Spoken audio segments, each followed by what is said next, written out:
Cycle पूरी चलती रहती है, हमेशा ये साइकिल चलती रहती है और ये साइकिल रुकती नहीं है। तो मुद्दा ये है कि जब आपका उदय का काल चल रहा है, मतलब वर्तमान का काल, प्रेजेंट टेंस, इस वक्त, उस वक्त आपके परिणाम कैसे हैं? अगर अभी आपको प्रतिकूलता का वेदन हो रहा है, आपको अनकंफर्टेबल है, आपको दुख हो रहा है, आपको परेशानी हो रही है, उसका रीजन तो वो था जो आपने पहले मांगा था। लेकिन अभी जो हो रहा है ये उसका रीजन बनेगा जो भविष्य में होने वाला है। तो अब उसमें तो चेंज कर नहीं सकते, जो हो गया।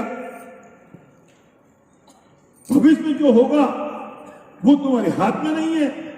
तो हाथ में क्या है कि वर्तमान में जो भाव चल रहे हैं, इस समय परिस्थिति कैसी भी हो, तुम्हारे भाव उसमें उच्च रहने चाहिए, वे भाव तुम्हारे बड़े रहने चाहिए, जिससे तुम्हें भविष्य में तो तकलीफ पैदा ना हो।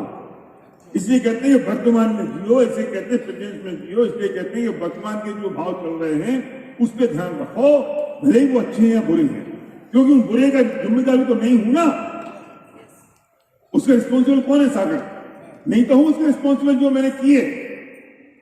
अब आगे जो होंगे उसका जिम्मेदार मैं रहूंगा, लेकिन वर्तमान में मैं क्या हूं? उदाहरण दे रहा हूं मैं। आप ड्यूसिली गए, आपका सेलिब्रेशन हो रहा है, आपका नाम है, नेम है, फेम है, लोग तालियां बजा रहे हैं, एक्साइटमेंट है, आपको बहुत खुशी हो रही है। ये जो आपको खुशी हो रही है ना, ये क्यों हुई हंसू भाई? पूर्व में आपने ऐसे कुछ पुण्य कर्म किए थे जो इस वक्त उदय में आ रहे हैं। मान लो 16 तारीख की शाम को 4 बजे आपका सेलिब्रेशन है, और 16 तारीख की शाम को 4 बजे उस सेलिब्रेशन में आप वहां खड़े हैं पीछे, तब आपके जो परिणाम हो रहे हैं, आपको बहुत फील गुड हो रहा है, आपको अच्छा लग रहा है, आपको बहुत खुशी मिल रही है, आपका नेम, फेम, गुडविल, चाहे 10 लाख रुपए का, 5 लाख रुपए का आपके पास आ रहा है, best of the best time है आपका। ये क्यों मिला? क्योंकि पूर्व में आपने ऐसे कुछ पुण्य कर्म किए थे जो भी उदय में आए। 16 तारीख की शाम को 4 बजे, समझ में आ रही है मेरी बात? अब मुद्दा ये है कि वो 16 तारीख की शाम को 4 बजे तुम पीछे खड़े हो, उस वक्त तुम्हारे भाव कैसे कर रहे हैं? ये जो वर्तमान में जो समय मिला है वो तो उसका मिला है जो तुमने पहले कमाई की थी। रचिता समझ आई बात? अभी जो मिल रहा है अनुकूलता, जितना फील गुड है, जितनी यश, नाम, प्रतिष्ठा, रुपया, पैसा है, वो तो तब का है जो तुमने पूर्व में जो पुण्य कर्म किए थे वो भी मिल रहे हैं। लेकिन इस तरह भी तो कुछ भाव हो रहे हैं ना, और इस वक्त अगर तुम्हारे भाव ऐसे हो गए, आई एम समथिंग, मैंने किया, अहंकार के भाव आ गए, ईगो आ गया, ईगो में चढ़ गए, लोगों को गिनना बंद कर दिया, क्रोध, मान, माया और लोभ जैसे जो 4 शत्रु हैं उनमें उलझ गए, मान कसाय में उलझ गए, हिंसा, झूठ, चोरी, कुशील और परिग्रह के जो भाव हैं, जो पाप हैं, उनमें उलझ गए। तो तुम इस वक्त भोग तो बो रहे हो जो तुमने पहले कमाया है, लेकिन इस वक्त तुम कमा बो रहे हो जिसे तुम भविष्य में दुखी होने वाले हो। ना, ये बात तो मैंने कई बार कही है और इस बात थोड़ी और स्पष्ट कर दी। अब आज की बात मेरी कुछ दूसरी है, इसे थोड़ा सा अपोजिट करो। बहुत परेशान है, बहुत दुखी है, पैसे भी नहीं है, आत्महत्या करने का विचार आ रहा है, बहुत इरिटेशन है। तो ये क्यों हुआ है? क्योंकि पूर्व में तुमने ऐसे पाप कर्म बांधे थे जो वर्तमान में उदय में आ रहे हैं। इस वक्त अब तुम क्या कर रहे हो? अब भविष्य सुधारना है तो इस वक्त अपने भावों पे कंट्रोल करना पड़ेगा कि नहीं, उन पे विचार करना पड़ेगा कि नहीं, उनकी दिशा परिवर्तित करनी पड़ेगी कि नहीं। क्यों? क्योंकि भविष्य कैसा चाहते हो? तुम ऐसे ही चाहते हो भविष्य? अभी तुम्हारे परिणाम और आकुलित रहे, अभी परिणाम फिर तुम्हारे क्रोध, मान, माया, लोभ, हिंसा, झूठ, चोरी, कुशील और परिग्रह के रहे, तो भविष्य भी फिर ऐसे ही होने वाला है। क्योंकि अभी भोग रहे हो पूर्व का और भविष्य में भोगोगे अभी का, तो ये साइकिल कुछ चक्र ही चलेगा ना। तो क्या करें कि परिस्थिति कैसी भी हो, तेरे परिणाम तो कोमल शांत और निष्कषाय रूप ही रहने चाहिए। परिस्थिति अच्छी हो चाहे बुरी हो, चाहे अनुकूल हो चाहे प्रतिकूल हो।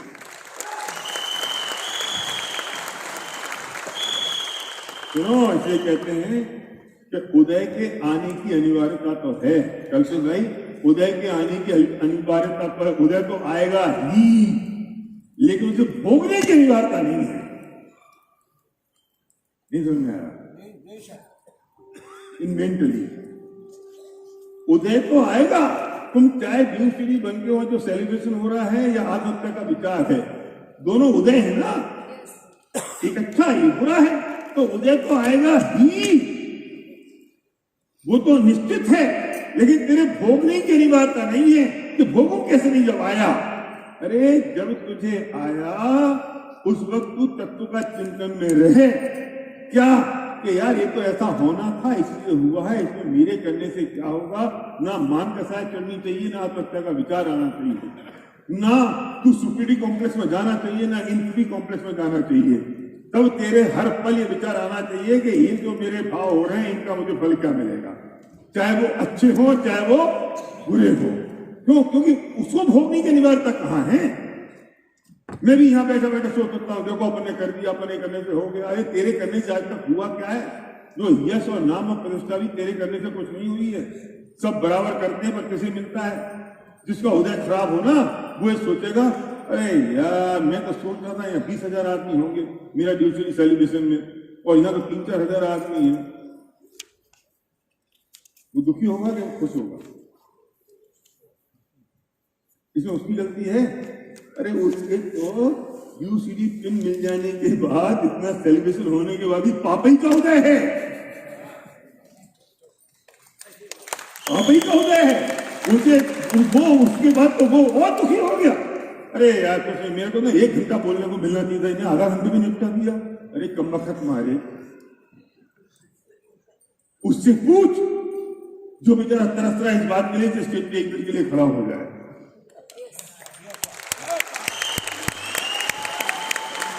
तो जिसका वो अचीव भी हो गया, श्री इसमें का कह रहा हूं, परिस्थिति से फर्क नहीं पड़ता, वो अचीव भी हो गया, वो मिल भी गया, वो सिचुएशन आपके फेवर में भी हो गई, पर तुम्हारे दुखी होने का काल निश्चित था, तो सब कुछ अचीव होने के बाद भी तुम दुखी हो गए। तो परिस्थिति का फर्क पड़ा। लेकिन एक 5% है, वो इतना एक्साइटेड है, इतना खुश है, इतना एंजॉय कर रहा है, उस ड्यू से भी ज्यादा खुश है। क्यों? क्यों है? क्योंकि उसके खुश होने का काल है, वो उसकी थॉट प्रोसेस है, वो उसका विजन है, वो उसकी चिंतन की धारा है। तो परिस्थिति से फर्क नहीं पड़ेगा। फर्क है कि तुमने उस परिस्थिति को किस तरीके से समझा, किस तरीके से जाना। और जो कुछ भी ये है, ये कसाई के परिणाम, बहुत इंपोर्टेंट बात कहने जा रहा हूं, ध्यान से सुनना, उससे फर्क नहीं पड़ता कि पब्लिक क्या सोच रही है, फर्क इस बात से पड़ता है कि तुम क्या सोच रहे हो। मैंने एग्जांपल दिया था हैदराबाद में, कोई यहाँ मेरी बहन है, बुर्का पहने हुए कोई बहन है, शायद नहीं है, हैदराबाद में तो बहुत सारी थी। तो मैंने एक को बुलाया,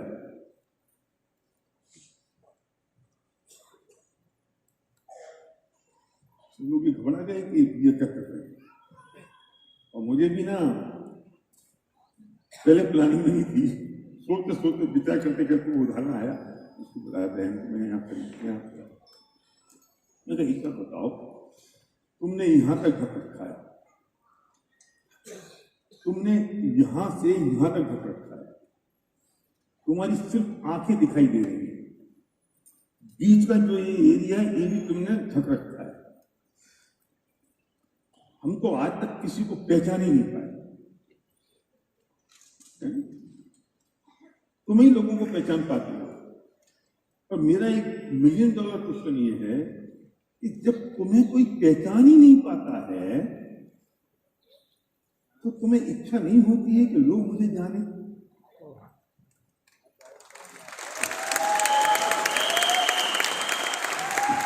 नहीं मेरी बात सिवाय लोगों से आ गई है, आज लोग नहीं आई, मैं दोबारा पंद्रह पड़ेगी। तुम्हें कोई पहचान ही नहीं पा रहा है, कोई तुम्हें जान ही नहीं पा रहा है, फिर भी तुम्हारी इच्छा होती है क्या कि मेरा नाम हो, मेरी इज्जत हो, मेरा रिकॉग्निशन हो, मुझे स्टेज पे बुलाया जाए, मेरे हैंडमेड हो। करुणा जी, आपको तो लोग पहचान रहे हैं ना कि यार ये करुणा सिंह है और ये स्टेज पे आ रही है और यूसीडी हम इसको ऑटोग्राफ ले। कोई पहचान ही नहीं रहा है।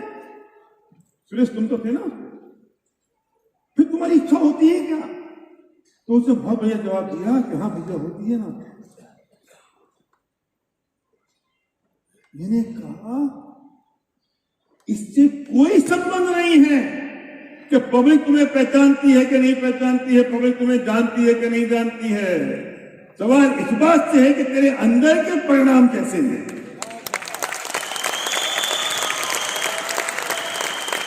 तुम्हें कोई नहीं जान रहा है तो भी तुम्हें मान कसाई उत्पन्न हो रही है, और कोई तुम्हें जान रहा है तो भी मान कसाई उत्पन्न हो रही है। तो मैं कह रहा हूं कि सवाल तो अपने अंदर की मान कसाई को कंट्रोल करने की जरूरत है। ये 1 लोग जाने, चाहे 1 लाख जाने, चाहे 10 लाख जाने, चाहे 100 करोड़ जाने, इससे क्या फर्क पड़ता है? क्या फर्क पड़ता है? ऐसी भाई को 10,000 लोग जान रहे हैं, नरेंद्र मोदी को 140 करोड़ लोग जान रहे हैं, ओबामा को 700 करोड़ लोग जान रहे हैं, क्या फर्क पड़ता है?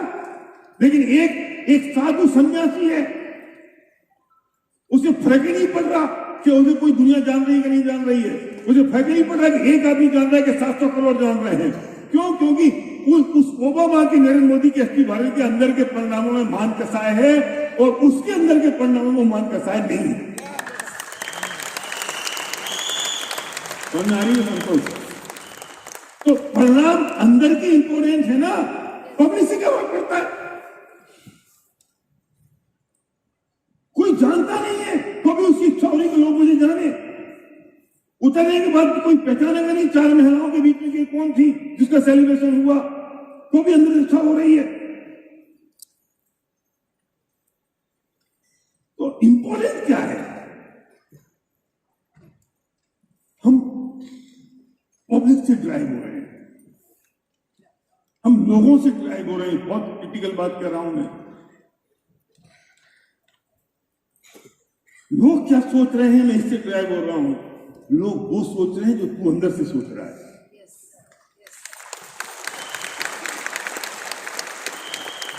मैं सोच रहा हूं कि मैं इस बैंड में बहुत अच्छा लग रहा हूं। क्यों? क्योंकि इसकी मोरी 15 है, मुझे अच्छा लग रहा है, मैं फील गुड है मुझे।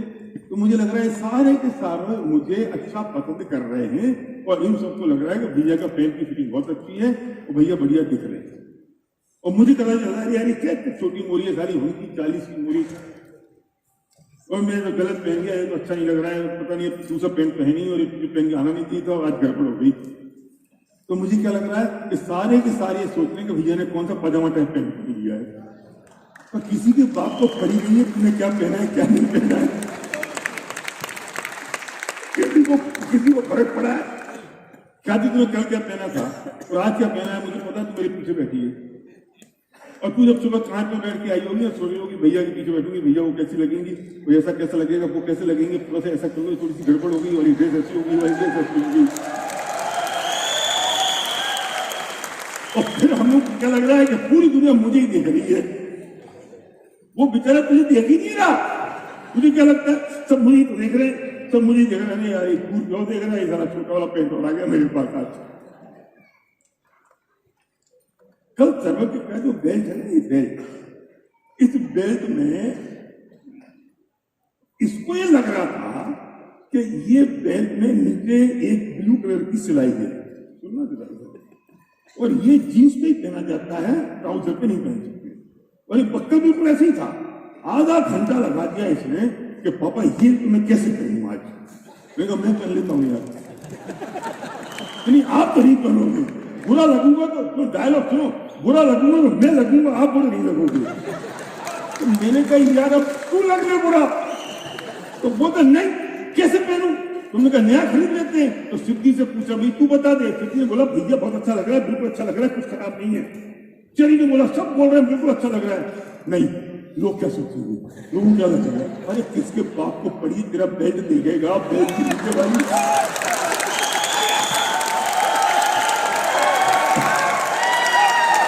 और वो बेल्ट की ब्लू वाली, वो इधर ब्लू वाली सिलाई देखेगा, कौन खुद के जाके देखेगा? ये तो समझ में आता। अब सुनो, अभी बात खत्म नहीं हुई कि नहीं यार अच्छा, अब उसे अच्छा लगेगा। अब अगर यहाँ ऐसे ही आ जाता तो सब पूरा स्टेडियम उसके बेल्ट की ब्लू वाली सिलाई देख रहा होता, उसे सिर्फ नहीं देख रहा होता। तो किसी ने देखी क्या कल? नहीं देखी किसी ने, बेल्ट ही नहीं देखा। तुम वक्त में ना राजी नहीं हुआ, फिर से ना चैट जीपीटी पे जाता। चैट जीपीटी एआई ये वाला बेल्ट इस वाले सूट पे इस वाली शर्ट के साथ जाएगा कि नहीं? और चैट जीपीटी ने चैट जीपीटी ने कह दिया है इट्स लुक्स फिनोमिनल।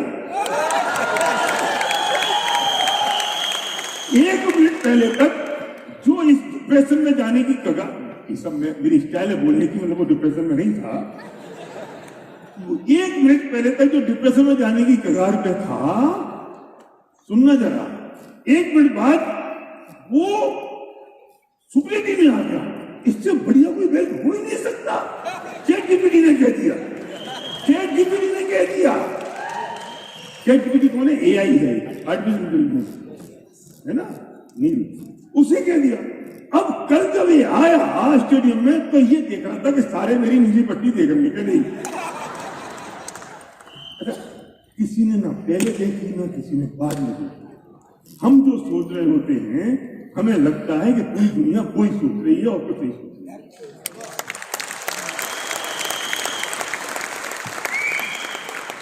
तो छोड़ दो ना, क्यों दूसरों की जिंदगी जीना है, अपनी जिंदगी जी लो ना।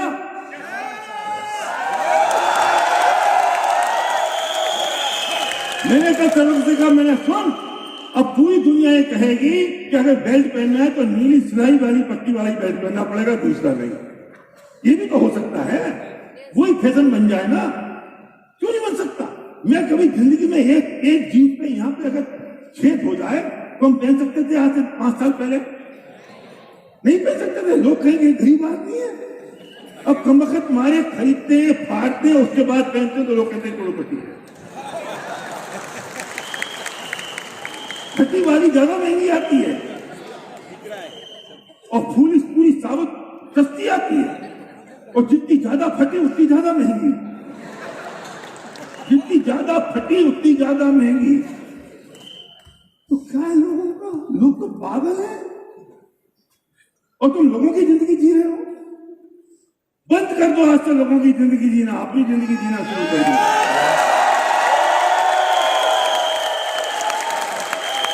हम लोगों की जिंदगी जीते हैं तो हम किसी को प्लान दिखाने गए, उसने मना कर दिया, हम डिप्रेशन में चले जाते, चूल्हे में जा। हम अपनी जिंदगी जी रहे हैं। अरे दो लोग बिजनेस छोड़ के चले गए तो हम डिप्रेशन में चले जाते हैं, चूल्हे में जा। क्या फर्क पड़ता है? मैं अपनी जिंदगी जी रहा हूं, मैं अपनी जिंदगी में मस्त हूं। ये जिंदगी मेरी है, मेरी जिंदगी है, मैं अपनी जिंदगी जी रहा हूं। हम लोगों की जिंदगी कब तक जिएंगे? और मैं इस पूरी दुनिया में हर एक को खुश करने की मैंने कोशिश की और मैंने पूरी दुनिया को नाराज कर दिया, पूरी दुनिया को नाराज कर दिया। अब मैं लापरवाह नहीं हूं, बेपरवाह हूं, अपनी मस्ती में हूं। मैं जब पीछे मुड़ के देखा तो पूरी दुनिया मेरे पीछे थी।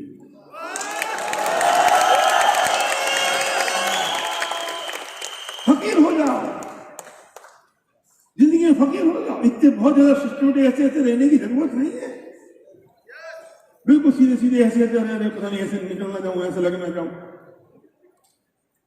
भी महिलाएं दिन में 100 बार अपने आप को इसलिए देखती है कि मैं दूसरों को कैसी दिख रही हूं। गजब की बात अब शुरू होती है कि कोई अगर उन्हें देखता रहे तो वे कहती कैसे जो कुत्ते की तरह दिख रहा है। तुम सुबह से लेके शाम तक काय के लिए तैयार हो रही हो कि लोग देखें? बेचारा गरीब देख रहा है, तो सीधे किधर देख रहा है?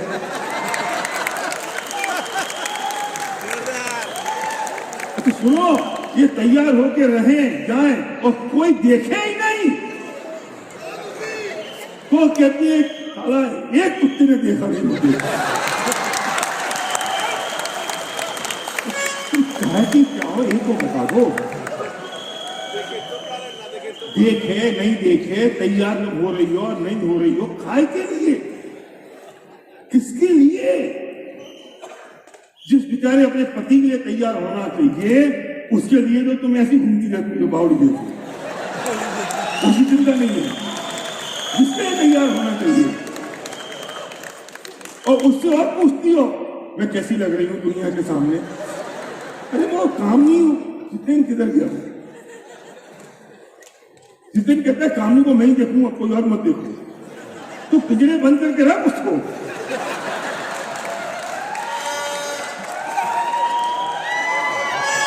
अरे तो लेके आओ तो लोग तो देखेंगे और देखने के तो वो तैयार होती है कि लोग देखें उसे।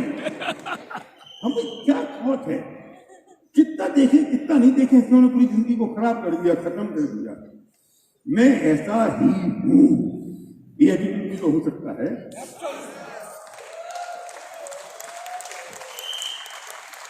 लोग ऐसे ही हैं, चिंता मत करो लोगों की, लोग बिल्कुल पलटू मार हैं। तुम कुछ नहीं कर पाओगे तो कह देंगे तुम कुछ नहीं कर पाए, तुम कर गए तो कह देंगे तुमने बहुत कुछ कर दिया। तो इनकी चिंता करते हो, इनकी चिंता करते हो, किसकी चिंता करते हो? छोड़ दो। क्यों? क्योंकि जो होना है वो बिल्कुल निश्चित है। क्यों निश्चित है? देखो, मैंने जो बात कही कि वो जो होना है ना वो बिल्कुल निश्चित है कि ये जो कर्म बंधे राइट, फिर ये कर्म उदय में आए। तो जब ये उदय में आए तभी तो कर्म बंध रहे हैं कि नहीं? तभी कर्म बंध रहे हैं ना। जब हम भोग रहे हैं तब भी तो नए कर्म बन रहे हैं कि नहीं? ये तो पूर्व कर्म थे, पुराने कर्म थे। जब ये कर्म उदय में आए तो जब उदय में आए तभी तो कर्म बन रहे हैं ना। पीछे आदमी खड़ा हुआ है ड्यूसीडी बन के, टेलीविजन है, तो पूर्व कर्मों का उदय तो ये आया कि तुम वहां पहुंच गए, लेकिन उस पीरियड में, उस काल में भी तो नए कर्म बन रहे ना जितेन। ऐसा तो हो नहीं सकता कि कोई समय ऐसा निकल जाए जब कर्म नहीं बन रहे हो। तो ये जो कर्म बन रहे हैं ये फिर उदय में आएंगे। इसका मतलब क्या है? मैं अभी कर्म सिद्धांत नहीं समझा रहा हूं, मैं इससे कोई दूसरी चीज समझा रहा हूं कि इसका मतलब ये है कि जो कुछ ये जो हुआ वो इस वक्त के होने से नहीं हुआ, ये पूर्व में निश्चित था कि होने वाला है। नहीं समझ आ रही बात? आई रिपीट, सुनो ध्यान से, सिद्धि सुनो। ये जो हुआ, जब उदय आया, जब फल मिला, जब रिजल्ट आया, तो ऐसे ही नहीं मिल गया। ये पहले से नक्की था कि ये मिलने वाला है।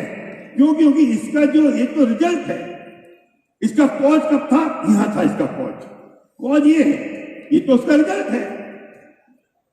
जो कर्म पहले बना था उसका उदय में आया, फल दे रहा है। जो फल दे रहा है वो कॉज नहीं है, वो तो रिजल्ट है। कॉज क्या था कि वो पहले निकल गया, लेकिन जब उदय आया, इस वक्त जो तेरे भाव हैं वो आने जो वाला उदय है उसका कॉज है।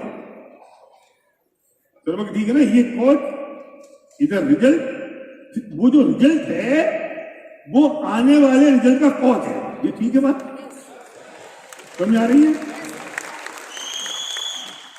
रिजल्ट ठीक है, वो कॉज एंड इफेक्ट वाला बात है। रिजल्ट इफेक्ट भी बोल सकते हैं ना, इफेक्ट का समझ में नहीं आएगा, रिजल्ट ठीक है। अभी जो इस वक्त जो उदय है वो पहले जो कॉज था, कर्म बंधन का जो कॉज था उसका रिजल्ट है। पर जिस वक्त वो रिजल्ट चल रहा है विवेक, उस वक्त भी तो वो आने वाले रिजल्ट का कॉज है कि नहीं? है ना? पढ़ाई नहीं, गुवाहाटी हमारा क्या नाम है? प्राण। तुमने आई बात? इसका मतलब क्या हुआ? इसका मतलब ये हुआ कि इस वक्त जो हुआ ये बिल्कुल फिक्स था, अब इस वक्त जो होने वाला है ये बिल्कुल फिक्स है, और चूंकि ये जो होने वाला है ये फिक्स है, तो इस वक्त जो कर्म बंधने वाले हैं ये भी फिक्स है। इसका मतलब ये है कि जो अब होने वाला है वो बिल्कुल निश्चित है, इसमें कोई परिवर्तन और कोई चेंज पॉसिबल है ही नहीं। इसलिए कह दिया कि हुई है वही जो राम रचि राखा, कि वही होगा जो राम ने रच दिया है। राम ने नहीं रचा है, ये तो भगवान की भक्ति में कह दिया कि राम ने रच दिया। रचा तो तूने ही है, वो तेरे कर्मों ने रचा है, लेकिन भगवान की भक्ति में कह दिया भगवान ने रच दिया।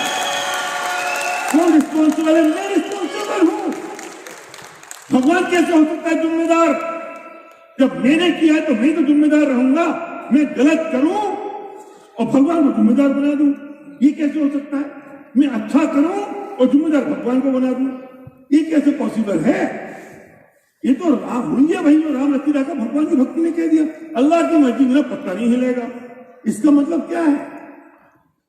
यही मतलब है कि तूने जो किया है वो बिल्कुल होगा, और वो निश्चित है, और निश्चित है ही नहीं, वो अपने अपने क्रम में ही होगा। सबसे बड़ी बात तो ये है, वो क्रम आगे पीछे हो सकता है क्या? नहीं हो सकता। क्यों? जिस जिस क्रम से वो कर्म बंधे हैं उस क्रम से वे उदय में आएंगे, और वे उसकी थोड़ी सी और गहराई अलग है कि कभी कोई आगे हो सकता है, कभी पीछे हो सकता है, कभी कोई कर्म फिर सकता है। तेरा पुण्य ज्यादा हो जाएगा तो पाप कर्म तेरे खत्म हो जाएंगे, तेरा पाप कर्म ज्यादा हो जाएगा तो वो जो पुण्य था पूर्व का वो तेरा पाप में कन्वर्ट हो जाएगा। अब मैं उसमें उलझा नहीं रहा हूं, पर इतना सा समझ लो कि जैसे जैसे वो कर्म क्रम से बंधे थे वैसे वैसे वे कर्म का उदय क्रम से आएगा। इसलिए कहते हैं कि क्रम से आएगा और वो बंधा हुआ है, और इन दोनों शब्दों को अगर जोड़ देते हैं तो एक शब्द बनता है कि वो सब क्रमबद्ध है। नहीं, क्या है वो सब? क्रमबद्ध है। क्यों है क्रमबद्ध? क्योंकि अपने अपने क्रम से होना है और वो आपस में बंधा हुआ है। वो चेंज हो सकता है? अरे तुम्हारा जब इतना क्रम से बंधा हुआ है कि तुम वहां से आओगे, वहां से मितवा बजेगा, फिर पहली सीढ़ी रखोगे तो रॉकी बजेगा, ये क्रम है कि नहीं है? वहां पहुंचोगे तो फिर पहले बुके जाएगा, फिर हैंडरेज होगा, फिर उसके बाद में दूसरा 2 अपलाइन और आएंगे, वो हैंडरेज करेंगी। वो सब क्रम है कि नहीं है? ये क्रम बंद हो सकता है। फिर वो केप पहनेंगे, फिर कैप पहनेंगे, फिर वो मिलेगा। ये सब क्रम में है कि क्रम में बंधा हुआ है कि नहीं है? बोलो जय देव। ये क्रम में हो सकता है? ये काम करो, पहले कैप पहना दो और बाद में वहां से यहां ले आओ। हो सकता है? जब ये नहीं हो सकता तो जिंदगी का हर पल, हर मोमेंट और हर क्षण डिस्टर्ब कैसे हो सकता है? ये इतना बंधा हुआ है जितना एक मोतियों की माला है, और मोतियों की माला में एक एक मोती के बाद दूसरा मोती, दूसरे के बाद तीसरा मोती, ये आपस में बंधे हुए हैं कि नहीं? जैसे साहब दूसरे नंबर का मोती है ना, उसे 10वें नंबर पे ले आओ, 10वें वाले को दूसरे पे ले जाओ। तू ले नहीं जा सकता, अगर ले जाएगा तो मोतियों की माला टूट जाएगी। वो जो मैंने ना जो तूने जो LLB करी ना, वो LLB पहले हो जाए और मेरी 10th क्लास बाद में हो जाए, ये हो सकता है? नहीं हो सकता ना। वो सब अपने क्रम में निश्चित है और वो अपने क्रम में बंधा हुआ है, तभी तो वो संभव होगा। पिक्चर की रील चल रही है, 17 रील की पिक्चर है, और पिक्चर चल रही है, पिक्चर चल रही है, तो वो जो 7वें नंबर पे जो रील आनी है वो दूसरे नंबर पे आ सकती है? क्यों नहीं आ सकती? क्यों नहीं आ सकती? पता है? इसी के जब तुम बदलने की कोशिश कर रहे हो ना, वो तो देखने का समय है। जिसे तुम बदलने की कोशिश कर रहे हो वो तो देखने का समय है। वो चेंज होने का समय तो बीत चुका, क्योंकि जब वो पिक्चर बनी थी तब चेंज हो सकती थी, अब थोड़ी हो सकती है। ये तो जो तुम बदलने की बात करते हो उदय के काल में करते हो, और उदय के काल में परिवर्तन नहीं हो सकता। अगर परिवर्तन होता तो बंधन के काल में होता, और बंधन को खाते जाते। समझ नहीं बर्तन अंडरस्टैंडिंग है थोड़ा थोड़ा, बहुत बढ़िया, गुड, वेरी नाइस। बर्तन 73 ईयर ओल्ड है, सबसे यंगेस्ट व्यक्ति है हमारे यहाँ। आप सोचो 4 महीने हॉस्पिटलाइज 4 मंथ, उसके बाद चंडीगढ़ में आए हैं, क्योंकि वो जिनकी उनकी इससे करने वाली दूसरी चीज है। गॉड प्राउड ऑफ यू, उन सबकी ब्लेसिंग है। सबसे यंगेस्ट यही होंगे अभी।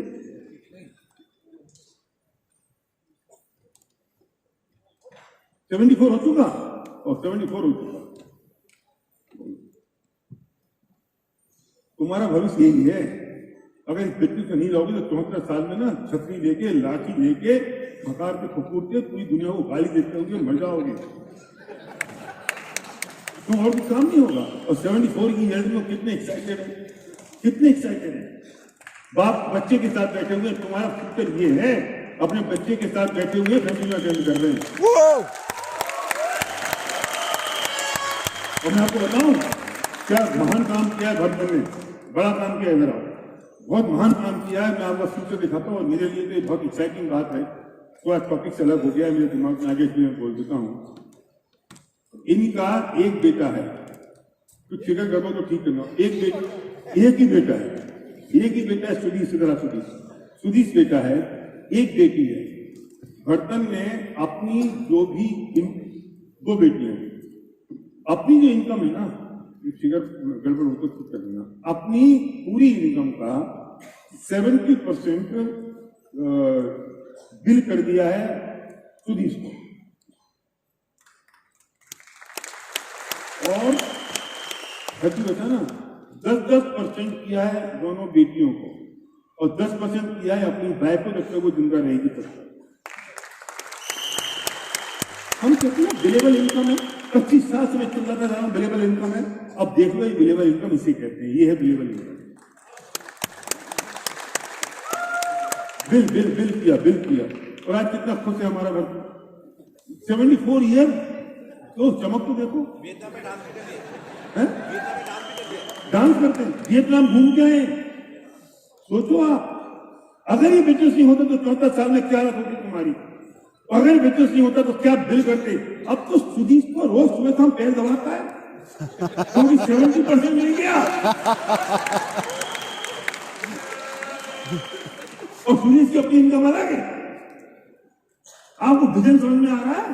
ये विजन मैंने 25 साल पहले देखा था, और ये बिल कह चुके कि पता नहीं मैं कब धरती पर रहूंगा नहीं रहूंगा। अपना बिल करके सबको देके, बच्चों को, पत्नी को, सबको दे दिया फ्री। इसे कहते हैं विजन, ये है फ्यूचर। हाँ, 4 महीना ये तो हॉस्पिटल में थे ना, तो यमराज को छू के वापस आए, जा चुके थे, लेकिन अभी कुछ और लोगों की दुनिया सुनी है, इसलिए वापस आ गया। हाँ,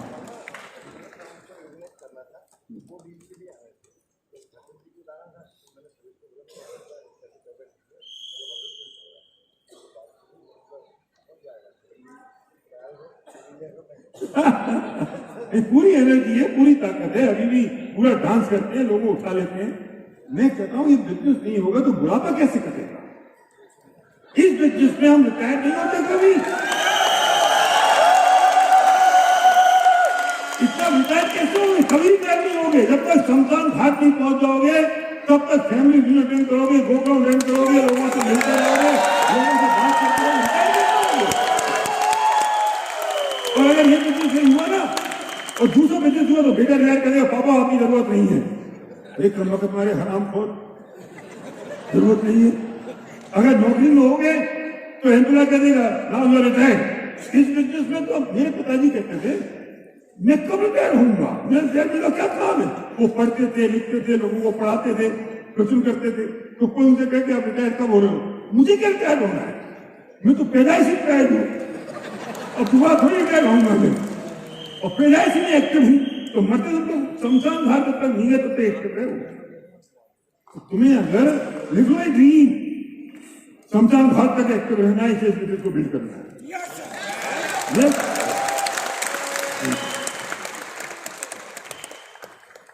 तो क्या है, सब कुछ निश्चित। अब सब कुछ निश्चित है ना? क्यों निश्चित है? क्योंकि सब अपने अपने क्रम में है। जो अपने अपने क्रम में है वो बंधा हुआ है, बंधा हुआ है। कोई 25 साल का लड़का अचानक मर गया रोड एक्सीडेंट में, तो कल्पेश भाई वो रोड एक्सीडेंट में अचानक मरा जब अपने निश्चित समय पे मरा है?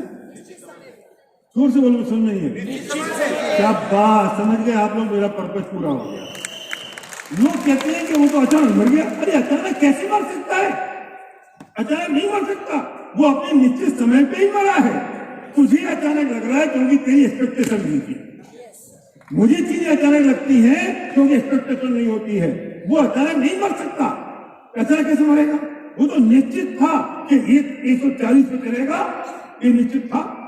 वहां से दूसरी गाड़ी, एक ट्रक आ रहा होगा 100 पे, इसको नींद आ रही होगी, ये सब निश्चित था कि नहीं कि उसे गिर जाएगा और मौत हो जाएगी। अचानक कहां होगा? सब निश्चित हुआ कि नहीं? एक एक मिनट निश्चित था कि नहीं? एक एक पल निश्चित था कि नहीं? और अब जो मरा ना, निश्चित क्यों था? वो किसी दूसरी गति में तो जाएगा। तो जिस गति में जाएगा, अगर कुत्ता बना, बिल्ली बना, तो किसी और कुत्ते के कुतिया के घर में तो जाएगा ना, वो भी निश्चित है कि नहीं? तो अगर ये नहीं मरता 25 साल की उम्र में, तो उस कुतिया के घर में कौन जाता? वो तो प्रेग्नेंट होने में तैयार बैठी है। और कितना निश्चित है कि इसका मरना निश्चित है और वह कुतिया के घर में जाना निश्चित है, और घर में ऐसे नहीं चली जाएगा वो। किसी कुत्ते का संयोग होना भी निश्चित है, ऑन द सेम टाइम। अगर किसी कुत्ते का संयोग नहीं होगा उस समय पे, तो ये मर के कहां लटका रहेगा? ये सब बेकार की बातें कि वो आत्मा लटक जाती है, आत्मा लटकी रहती है, तो उनको जगह नहीं मिल रही है। मूर्ख हो, ये प्रकृति के सिद्धांत में, भगवान की प्रकृति में ऐसा हो सकता है कि अब जगह नहीं मिल रही है, कोई रिजर्वेशन है ट्रेन का कि वेटिंग लिस्ट में है। मतलब सोचो तो सही, पागल पे ये किसकी प्रकृति है? ये ऑटोमेटिक व्यवस्था है प्रकृति की, सारे क्रम में, और सब कुछ क्रम में है, अपने अपने क्रम में है, और वो निश्चित है। ये कैसे हो सकता है? तूने कह दिया जगह नहीं मिली तो लटक गया, पागल, मैं पेड़ से चिपक गया, क्यों जगह नहीं मिल रही? प्रेत आत्माएं भटक रही है, जगह ढूंढने के लिए भटक रही है। मूर्ख, वो ट्रेन का जो टीटी है, उस टीटी को पता है एक एक सीट पे कौन कौन आगे बैठेगा, कब कब बैठेगा, वो निश्चित है। वहां तो कोई लटक नहीं रहा, मुझे लटकाते फिर रहे हैं। हाँ, लिस्ट तैयार है ना, तुम कैसे लटका सकते हो? तुम तो अचानक हो गए। अचानक नहीं होता कुछ, हमारी एक्सपेक्टेशन के अनुरूप नहीं होता है तो हमें अचानक लगता है। ये केदार अगर 6 महीने में, 3 महीने में दूसरी चला गया, अचानक चले गए, अगर अचानक चला गया, उसके प्राण सूख गए, तुम फिर अचानक चला गया, अचानक चला गया, तुम्हारी एक्सपेक्टेशन के अनुरूप नहीं हुआ तो तुम्हें लगा अचानक हो गया। तुम किसी बहन से मिले 1 साल पहले, 1 साल बाद तुम मिले तो उसकी गोद में बच्चा था, अचानक हो गया, अचानक हो गया। अरे 9 महीने लगे पूरे, ये तेरी एक्सपेक्टेशन नहीं थी। अब वो चाहे कुंवारी हो चाहे शादीशुदा हो, अगर कुंवारी है तो है, तो ये क्यों कर रहा है? हुआ उसी प्रोसेस से है, हुआ उसी टाइम में है, और वो सब अपने अपने क्रम में निश्चित था, वो क्रमबद्ध था, इससे उसके अलावा कुछ हो ही नहीं सकता।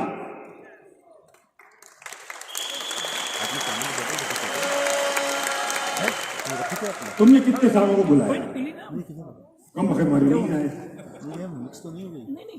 नहीं आए, तुम्हारे कहने पे नहीं आए। अरे वो निश्चित था कि इतने ही आने वाले हैं, तुम्हारे साथ वो 1.5 आदमी आएगा, ये निश्चित था। वो क्यों नहीं आया? अरे उसका ये निश्चित था कि उसे नहीं आना है, तो आ जाता तो जिंदगी बदल जाती। जिंदगी नहीं बदलना तो निश्चित है।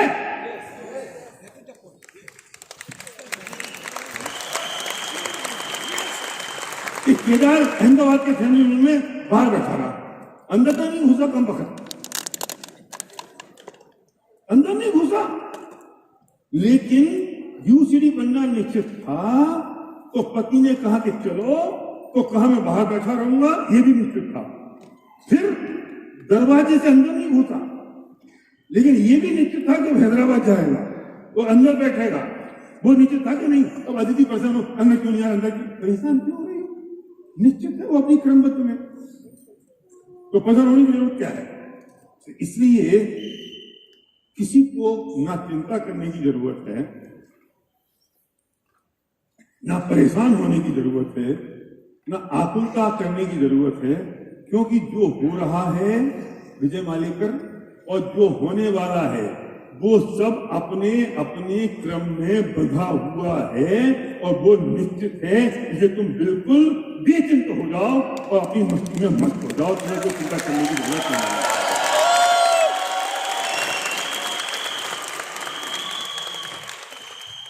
तो फिर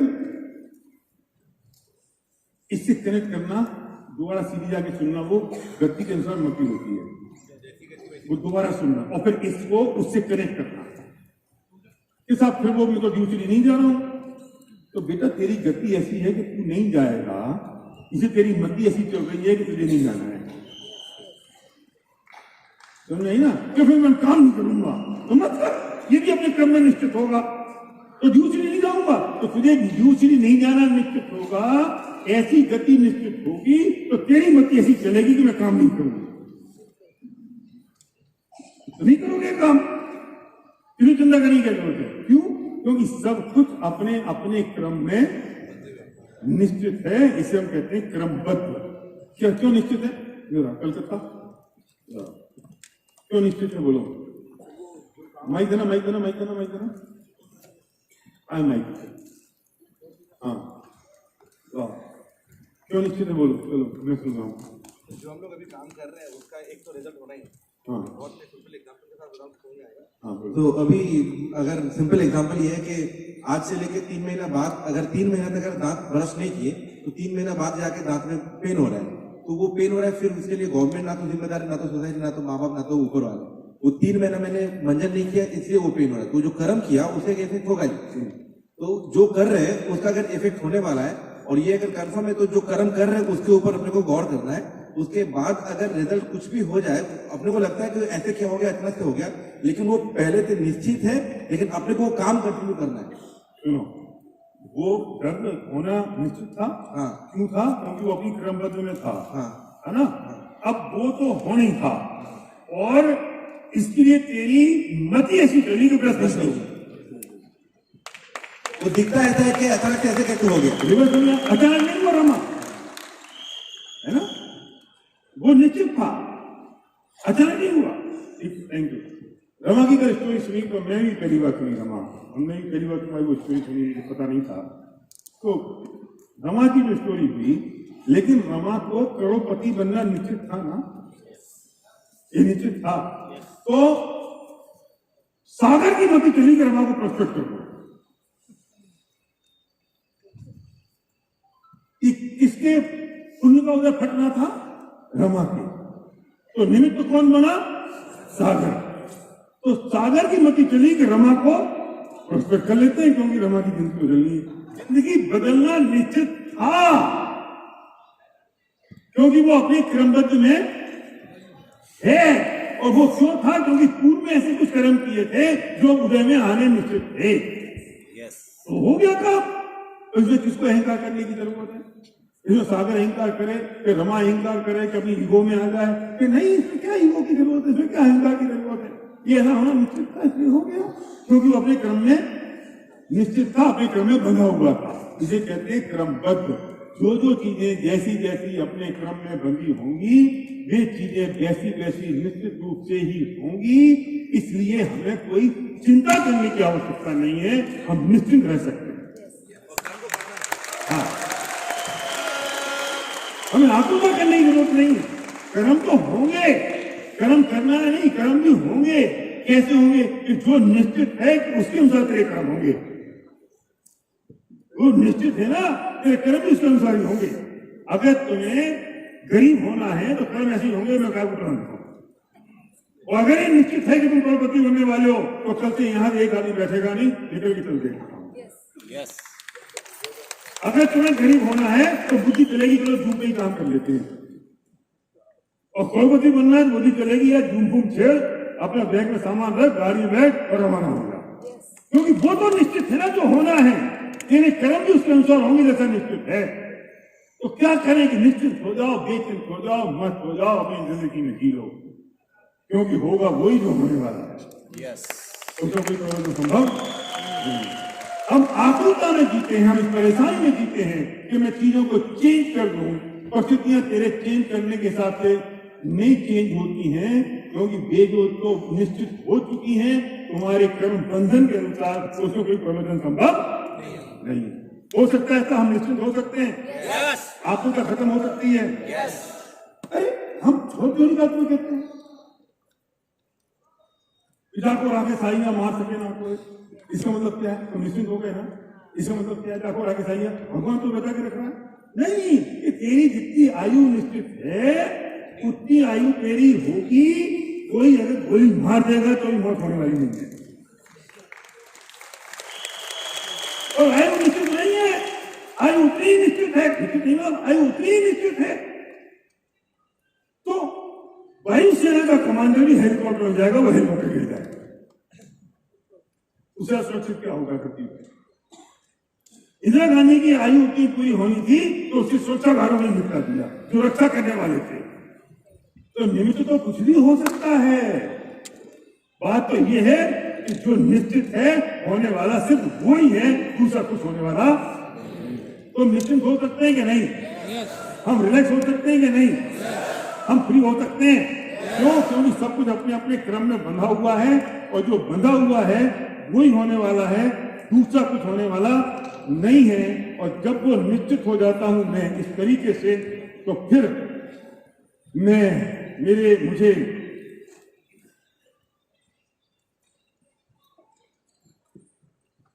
देखो, एक बहुत बात कहता हूं मैं, अच्छी बात कहता हूं कि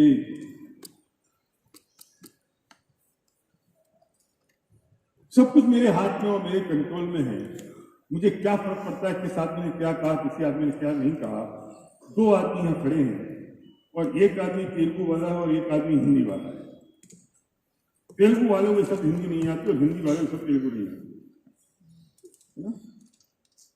और हिंदी वाले ने तेलुगु वाले से कुछ मुंह से बोल दिया, आई लव यू। क्या बोला? I love you. तेलुगु वाले ने समझा ये मुझे गाली दे रहा है ना? तेलुगु वाले ने जितनी खानदान में गालियां होती है वो हिंदी वाले को कहना शुरू कर दिया। हिंदी वाला समझ रहा है कि मेरे आई लव यू के रिस्पॉन्स में मेरे से बहुत बढ़िया बढ़िया बातें कर रहा है।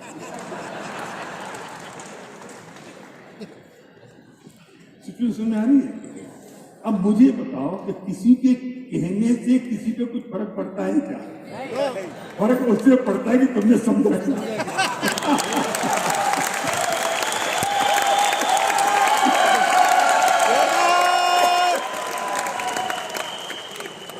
अरे तुम दो हिंदी वाले हैं, और इसने जो गाली दे रही है तू समझ क्या रहा है? इससे फर्क पड़ रहा है? क्या फर्क पड़ता है? उसे बोला क्या है? क्या फर्क पड़ता है? उसे क्या बोला? तू तेलुगु में समझा नहीं, तू समझा बाबा क्यों बात करे। और जो इतना खुश हो रहा है हिंदी वाला, और गुस्सा आ रही है, और गाली दे रहा है, और खुश हो रहा है। क्या फर्क पड़ता है? डॉक्टर रवि गुप्ता कौन क्या कह रहा है, क्या नहीं कह रहा है, क्या फर्क पड़ता है? पर इस बात से पड़ता है कि मैं समझा क्या। चलो खड़े हो जाओ,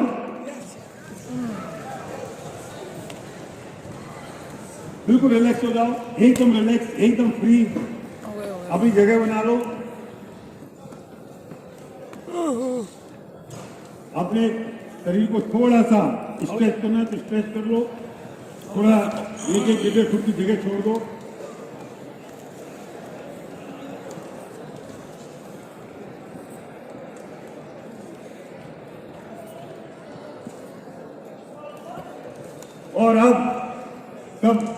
अपनी आंखें बंद कर लें, आंखें बंद कर लें। अपने अपने इष्ट देवता को याद करें,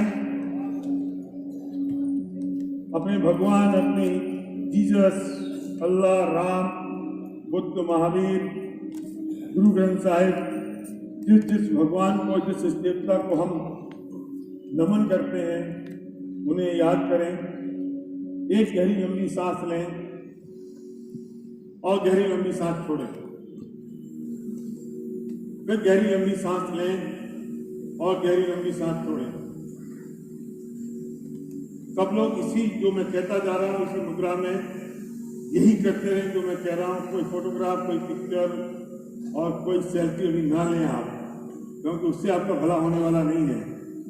वो फोटो मोटो सब मिल हो जाएंगे और नहीं फोटो खींचेंगे तो क्या हो जाएगा। बिल्कुल गहरी लंबी सांस लें और गहरी लंबी सांस छोड़ें।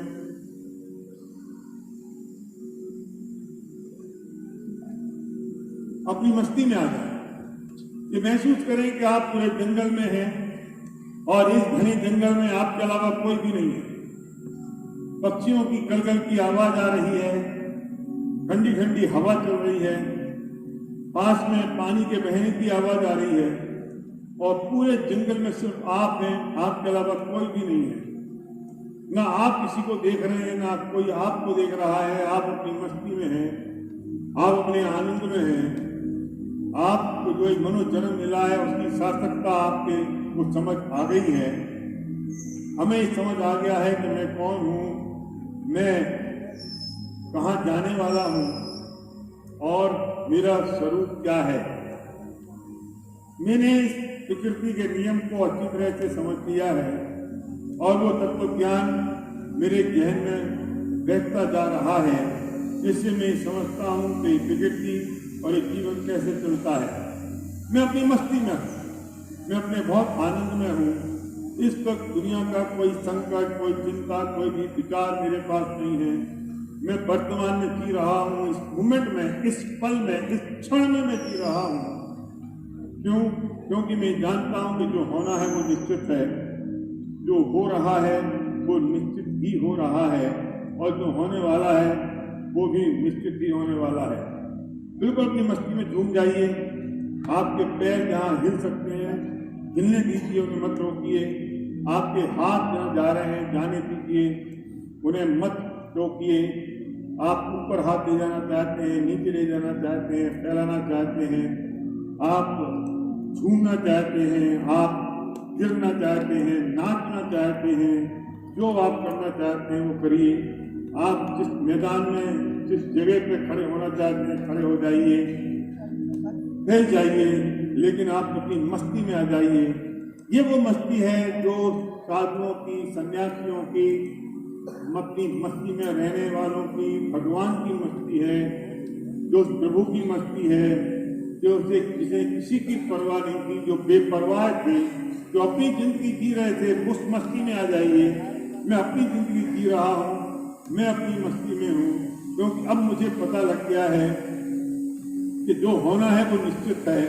वो सब अपने अपने क्रम से होता है, वो अपने अपने क्रम में बंधा हुआ है। मेरे करने से कुछ होने वाला नहीं है। मैं तो निमित्त मात्र हूँ। जो होगा मैं उसे सिर्फ जानने वाला हूँ और देखने वाला हूँ और ज्ञान करने वाला हूँ कि ये हो रहा है। इसलिए मैं अपनी मस्ती में हूँ, मैं अपने आनंद में हूँ। क्यों? क्योंकि अब मुझे अब ना तो कोई भय है, ना मुझे कोई चिंता है। भय इसलिए नहीं है क्योंकि डरना क्या, क्योंकि जब जो जैसे जहाँ होना है वो क्रमबद्ध में निश्चित है, तो मुझे क्यों डरना है।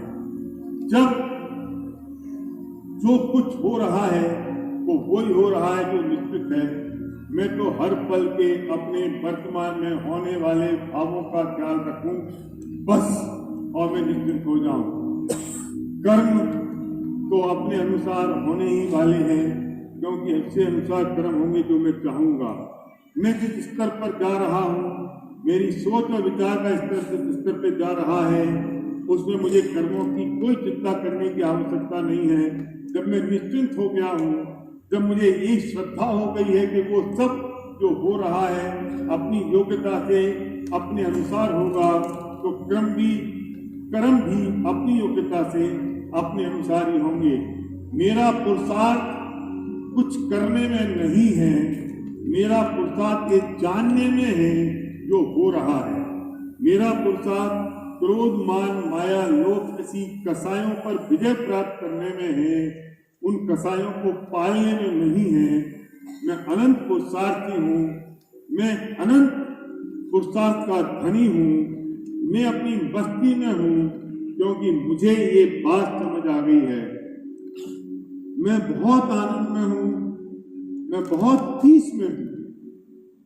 मैं अपनी मस्ती में झूम रहा हूँ। हे परमात्मा, मैं तेरे मार्ग पर हूँ, मैं मोक्ष मार्ग पर हूँ। और जब मैं मोक्ष के मार्ग पर हूँ तो मुझे फिर मेरा व्यवहार संसार मार्ग में जैसा नहीं हो सकता। मैं संसार के मार्ग में नहीं हूँ, और जब मैं संसार के मार्ग में नहीं हूँ तो मेरा व्यवहार आम व्यक्तियों जैसा नहीं हो सकता। मैं तेरा पथित हूँ, मैं तेरे मार्ग पर हूँ, मैं गॉड लविंग हूँ, गॉड फियरिंग नहीं हूँ। मुझे भगवान तुझसे डर नहीं लगता, मैं तुझसे मोहब्बत करता हूँ, मैं तेरे प्रेम में हूँ। मेरे तुम आदर्श हो, और जो आदर्श होता है उससे तो प्रेम स्नेह होता है। तो मैं तुम्हारे प्रेम में हूँ, तुम जैसा बनना चाहता हूँ, तुम जैसा बन रहा हूँ, तुम्हारे आदर्शों पर चलता हूँ। इसलिए मैं अपनी मस्ती में, अपने आनंद में हूँ, क्योंकि मुझे ये समझ आ गया है कि मुझे हर पल, हर क्षण वर्तमान में अपने विचारों पर नजर रखनी है, और क्रोध, मान, माया और लोभ जैसे शत्रु मेरे जीवन में नहीं है। और मैं अपने एक मिशन में हूँ। ये मेरा मिशन तेरा मिशन, और अब दुनिया के सब लोग मुझसे आकर्षित हो रहे हैं, क्योंकि मेरा पूरा जीवन अध्यात्म से भरा हुआ है। मैं जहाँ बैठता हूँ लोग आकर्षित होते हैं, क्योंकि मैं अब लोगों के लिए काम कर रहा हूँ, मैं उनकी जिंदगी के लिए कर रहा हूँ। ये मेरी भाव है, ये मेरे परिणाम है, पर उनका जो होना होगा वो उनके क्रमबद्ध के अनुसार होगा। ये परमात्मा, जब तू हमारे साथ है तो कौन खिलाफ हो सकता है। मेरी एनर्जी, मेरी एक ताकत मेरी अपनी है।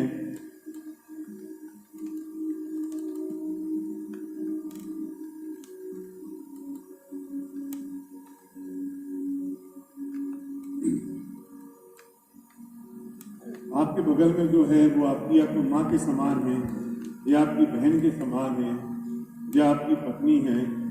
आप उनका हाथ पकड़िए। हर व्यक्ति एक दूसरे का हाथ पकड़ ले, एक दूसरे के हाथों में हाथ दे दो, जिससे एनर्जी फ्लो करे। आंखें बंद रखें, जिससे एनर्जी फ्लो करे। कोई व्यक्ति बिना हाथ पकड़े ना रह जाए। किसी का भी हाथ जो आपके बगल में है उनका हाथ पकड़िए। अपने पूरे ब्रह्मांड की सारी शक्ति, जो लोग बीच में गैप बना के खड़े हैं वो भी अगल बगल में होके उसको फुल कर लें, बीच में आके फुल कर लें, एनर्जी पूरी कर लें। मैं भी नीचे हूँ, मैं भी आपके साथ ही खड़ा हूँ नीचे। पीछे तक सब लोग एक दूसरे के साथ हाथ पकड़ के रखें। एनर्जी ड्रॉप नहीं होनी चाहिए कहीं पर। अपनी आंखें बंद रखें। पूरे ब्रह्मांड की सारी शक्तियां मेरे मस्तिष्क से होती हुई मेरे पूरे शरीर में प्रकाशित हो रही हैं। और जब हम लोगों ने आपस में एक दूसरे के हाथ पकड़ लिए हैं तो सारी वाइब्रेशन, सारी एनर्जी पूरे हॉल में एक व्यक्ति से सब में करंट की भांति, और सबकी एक व्यक्ति में करंट की भांति फैल रही है। महसूस करें, मैं अपार शक्तियों का शक्तिशाली खंड पिंड व्यक्ति हूं। अपार शक्तियां, लिमिटलेस पावर मेरे अंदर आ चुकी है। एक तो अनंत शक्तियां मेरे अंदर है, और जब मैंने आपस में एक दूसरे की एनर्जी लेना शुरू कर दी है तो सबकी अनंत शक्तियां सब में व्याप्त हो रही हैं। मेरे जो वीकनेसेस थे वो अब डाइल्यूट हो रही हैं और दूसरों के जो गुड स्ट्रेंथ थी वो अब मेरे अंदर आती जा रही है। मैं इस धरती पर सबसे पावरफुल व्यक्ति हूं, सबसे पावरफुल, सबसे एनर्जेटिक, सबसे ऊर्जावान, सबसे ज्यादा स्पिरिचुअल, सबसे ज्यादा सही माइंडसेट और थॉट प्रोसेस वाला व्यक्ति हूं। मैं क्रमबद्ध के सिद्धांत को समझ चुका हूं, इसलिए धरती पर सबसे ज्यादा निश्चिंत मैं हूं, क्योंकि जो होना है वो निश्चित है, उसमें कोई परिवर्तन संभव नहीं है। तो मैं व्यर्थ में आकुलता क्यों करूं? जो हो रहा है मैं उसे जान रहा हूं और देख रहा हूं। मैं इस वक्त सबसे पावरफुल, सबसे एनर्जेटिक, सबसे ऊर्जावान व्यक्ति हूं। मैं अपनी मस्ती में हूं, अपने आनंद में हूं। सारी वीकनेसेस डाइल्यूट हो चुकी हैं और दुनिया की सारी स्ट्रेंथ मेरे अंदर प्रवेश कर चुकी है। मेरे से ज्यादा खुश और शक्तिशाली व्यक्ति विश्व में नहीं है। मेरे से ज्यादा प्रसन्न और आनंदित व्यक्ति इस विश्व में दूसरा हो नहीं सकता। थैंक यू गॉड, मैं तेरे रास्ते पर हूं, मैं तेरे मार्ग पर हूं। मैं तुझ जैसा हूं, मैं तुझ जैसा हूं, इस वक्त हूं, इस पल हूं, इसी मोमेंट हूं और ये काम तो हो सकता।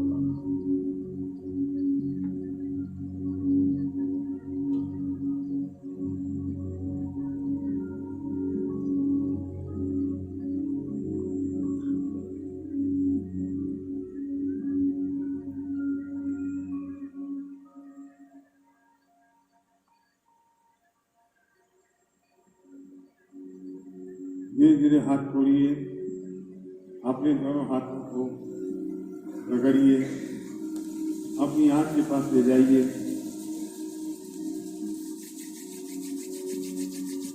3 बार इस प्रोसेस को फॉलो करिए। हाथों को रगड़िए, आंख के पास ले जाइए, हाथों को रगड़िए, आंख के पास ले जाइए।